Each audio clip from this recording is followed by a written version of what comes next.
In a world where just about any YA fiction can get published, no matter how predictable and horribly written they are, look guys, it follows all the guidelines. It applies to 13 to 17-year-old emo kids who are starved for sappy romance. What more could you ask for?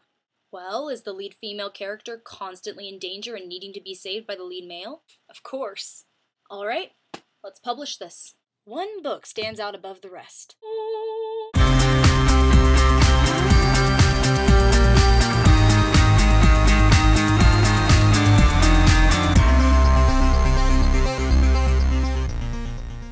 If I had the authority to give any book an award for Book of the Year, and I mean authority in which people cared that I actually gave a book an award, I would give the Book of the Year to Beautiful Creatures. The book follows Ethan Waite, who's been having some dreams lately about losing a girl he cannot see but somehow knows that he's in love with her. Ethan lives in Gatlin, South Carolina, which is a small town that's obsessed with the Civil War. Basically, it's the only thing the town has any claim over since there were a few battles that happened there. He's been stuck in Gatlin all his life, and all he wants to do is get out. When Ethan meets new girl Lena Deschaines, he automatically knows somehow that she's the girl that he's been dreaming about. He wants to get to know her, but she makes it kinda hard. And it doesn't help that Old Man Ravenwood, the supposed town crazy who never leaves his house, is her uncle. Eventually you learn Lena is a caster. Kinda like a witch, but not really. When Lena turns 16, she'll find out whether she's a dark caster, a generally evil type, or a light caster. That would be a lot less evil. Together, Lena and Ethan find out some things about the town's history, which actually connects with Lena's future. I'm not going to tell you how it ends. But there is a second book called Beautiful Darkness, which, in a surprising twist in YA fiction, was just as good as the first book. I didn't know that was possible. There's only a single con to this book. I think I lost count on how many times per page Lena Deschaines said the words, "You wouldn't understand." It's like her catchphrase, but that's the only con. Ethan Waite has to be the most adorable and relatable male character that I've read about in a long time.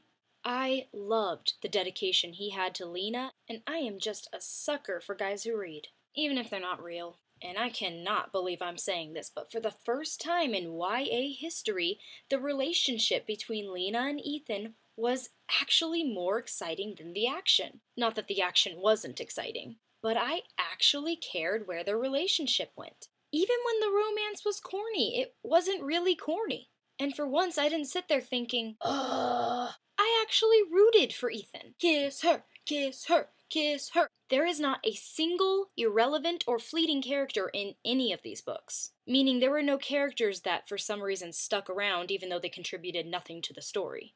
I can name on one hand how many YA fictions have also done that. I thought it was awesome how the authors took a story that could have been so predictable and boring and made it so exciting. I also loved how Gatlin wasn't the typical YA fiction small town.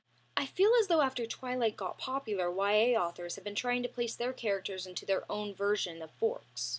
But Gatlin is different. The obsessing over the Civil War was hilarious and defined a lot of the people who lived in the town. The Southern charm and the abundance of overprotective psycho parents made it feel more real. By the end of the book, I felt as though I had grown up there. So you more fully understand Ethan's frustration over living there all his life and wanting to be somewhere else. Then there's the magic. If you thought that YA fiction had ran out of supernatural elements to use, think again. Because the caster thing was actually really interesting. Not the typical, I use superpowers and here's how it works bit. It's a lot more uncontrollable and powerful. You even liked the bad guys in this book.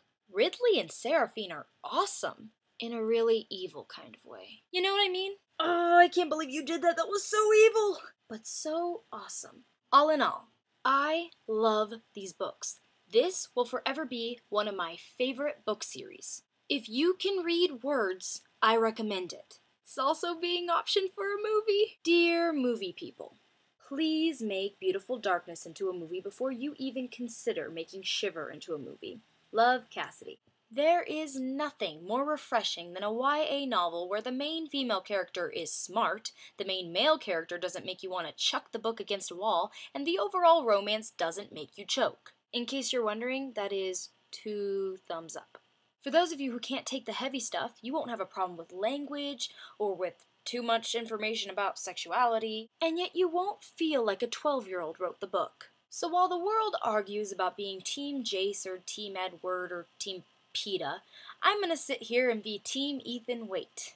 Subscribe, comment, thumbs up if you're a light caster, thumbs down if you're a dark caster. If you dislike this, be fully prepared for your eyes to turn gold.